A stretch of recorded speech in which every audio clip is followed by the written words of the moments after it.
बिस्मिल्लाहिर्रहमानिर्रहीम। बोलते कालम के साथ मैं आमिर जहान। और अमेरिका ऐसे नहीं जा सकता, अमेरिका को कुछ ना कुछ देकर जाना पड़ेगा। वो बात है जो कि इस वक्त ज़ुबान ज़द-ए-आम है। ईरान ने मज़ीद 6 शराइत जो हैं, सख्त शराइत आबने हर्मुज़ के खोलने के लिए रख दी हैं। ये जो डोनाल्ड ट्रंप बयान दिया करते थे कि आबने हर्मुज़ सुबह खुल जाएगी, शाम खुल जाएगी, वो अमान ईरान मुज़ाकरात को लेकर ये बात कर रहे थे कि ईरानी हमसे रब्ता कर रहे हैं। तो ईरानियों ने साफ इनकार किया कि हमारा अमेरिका के साथ कोई ऐसा रब्ता नहीं है जिससे आप ये समझ सकें कि हम अमेरिका के साथ किसी मुज़ाकरात की टेबल पर जा रहे हैं।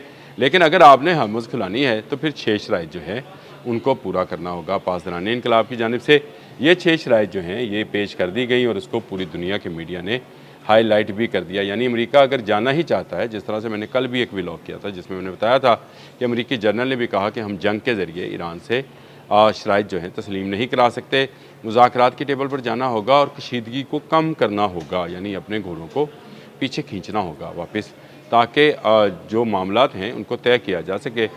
इस पर अब जो है ईरान ने अपनी 6 शराइत जो हैं वो रखती हैं और काफ़ी कहा जा रहा है कि अमेरिका इसके बगैर जो है ख़ित्ते को छोड़कर नहीं जा सकता।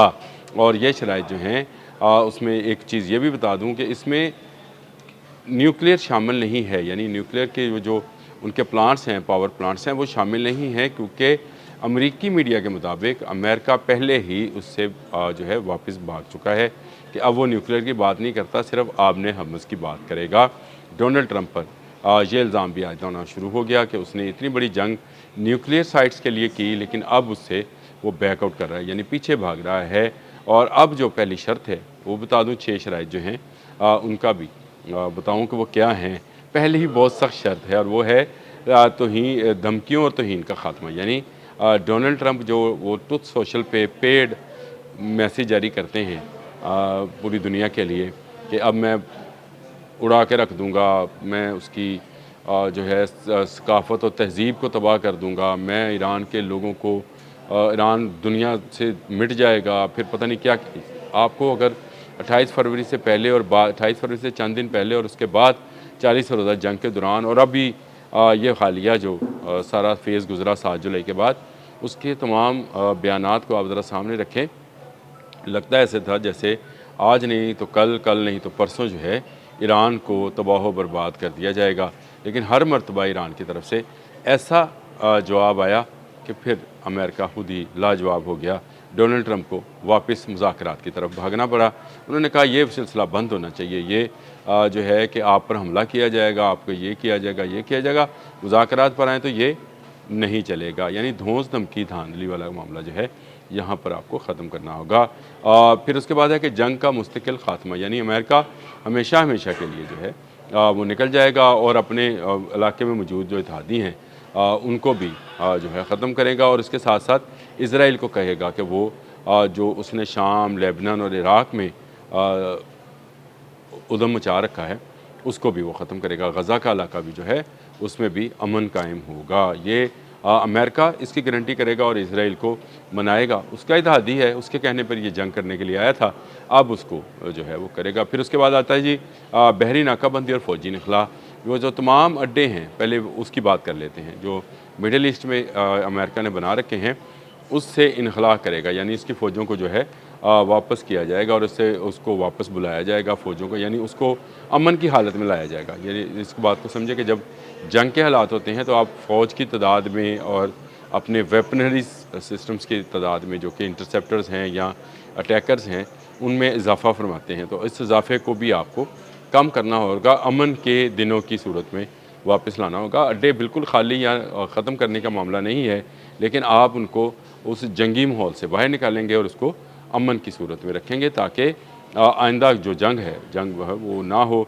और उसके साथ साथ आप बहरी नाकाबंदी ख़त्म करेंगे। वो ब्लॉकेड जो अमेरिका ने ईरान का कर रखा है कि ईरान अपनी तेल की तजारत और गैस की तजारत ना कर सके, अब बैरूनी दुनिया से अद्वियात और खुराक ना मंगवा सके, उसको भी ख़त्म करना होगा। अब आपने हर्मुज़ जो है खुलेगी इस सूरत में जब ईरान का ब्लॉकेड ख़त्म होगा। और ये मैं पहले दिन से कहता हूँ, ये खलीज फ़ारस है, इसको फ़ारसियों के लिए ही मुख्तस रखना चाहिए। इसके लिए अमेरिका जैसे बाहर से 12,000 किलोमीटर दूर से आकर कोई मुल्क उस पर काबज़ नहीं रह सकता है। और मैंने ये स्टोरी भी की थी अब्राहम लिंकन के हवाले से एक दिन पहले ही, जिसमें मैंने बताया था कि उसमें 5000 फंसे मरीज़ जो हैं उनकी फैमिलीज़ अमेरिका में शोर मचा रही हैं। और वो एक कॉन्फ्रेंस में उन्होंने आपके कायम मुकाम जो नेवल सेक्रेटरी हैं उनको जिनका नाम वो तो हंग था, हंग नाव, उनको पकड़ के उन्होंने काफ़ी तल्ख़ कलामी भी की थी कि भाई उनके पास ना अद्वियात हैं, ना उनके पास सेहत आमा की सहूलियात हैं, इवन के वाशरूम्स उनके गंदे हैं, उनके पास खुराक सही नहीं जा रही और वो बीमारियों और जहनी अमराज में का शिकार हो रहे हैं। तो ये कहा गया है कि ये बहरी नाकाबंदी भी ख़त्म की जाए। यानी इसका मतलब ये है कि आपका जो अब्राहम लिंकन कहीं दूर ज़ख्मी खड़ा है या आपका कोई और जहाज़ जो है वो आना चाह रहा है, थ्रूडोर रोज़वेल्ट मैंने बताया था कि ये भिजवाना चाह रहे हैं, उसके लिए तैयारी करवा रहे हैं। जॉर्ज डब्ल्यू बुश इसी इलाके में मौजूद है, तो इन सब को यहाँ से निकालना होगा। दूसरा इसके बाद आ जाएँ इनकी जो पाँचवीं शर्त है वो है जंग के नुकसानात का मुआवजा। यानी अभी तक अमेरिका ने जो जंग में नुकसान पहुंचाया है उसको दिया जाए। ये मैंने पहले भी बहुत लंबा चौड़ा इस पर डिस्कशन की थी और मैंने बताया था कि ईरान इस तरह नहीं चाहता है कि अमेरिका उसके पैसे दे दे, वो चाहता ये है कि आपने हर्मस पर जो टैक्स आयद किया जाएगा उसमें से एक अमाउंट जो है मुस्तकिलन वो ईरान को फ़राहम की जाए। वो जब वो पूरे हो जाए तो वो वाला टैक्स जो है वो निकल जाएगा, बाकी राहदारी टैक्स तो रहेगा, लेकिन एक सर्टन अमाउंट या एक सर्टन फ़ी जो है वो सिर्फ इस नाम पर जो ये जंग मुसल्लत की गई जिसमें आपके तमाम जीसीसी ममालिक शामिल थे, इसराइल शामिल था और अमेरिका शामिल था। इसमें जो नुकसानात इसके अंदर इंफ्रास्ट्रक्चर के हुए, जो पुल, ट्रेन का सिस्टम, बंदरगाहें, जहाज़, मलाहों की कश्तियाँ, ये सारा एक जो है थर्ड पार्टी ऑडिट जो है वो कर और उसके लिए एक अमाउंट जो है वो तय कर ली जाए ताकि उसको भी साथ साथ जहाज़ों से वसूल कर लिया जाए। और उसके बाद आती है जी पाबंदियों का मुकम्मल ख़ात्मा। जितनी पाबंदियां हैं ट्रेडिंग की, तजारत की, वो ख़त्म की जाएँ। अद्वियात हैं या बाकी चीज़ें हैं, जिस तरह से वो रशिया, चाइना या किसी भी दूसरे मुल्क के साथ, तीसरे मुल्क के साथ ट्रेड करना चाहता है तो उसके लिए कोई पाबंदियाँ नहीं हुई। तो ये वही है कि अगर वो तेल की तजारत करना चाहता है और जहाज़ मंगाना चाहता है तो उसमें आ जाए। फिर उसके बाद आता है मुंजमद असासों की बहाली। अब $6 अरब तो सिर्फ कतर के पास हैं।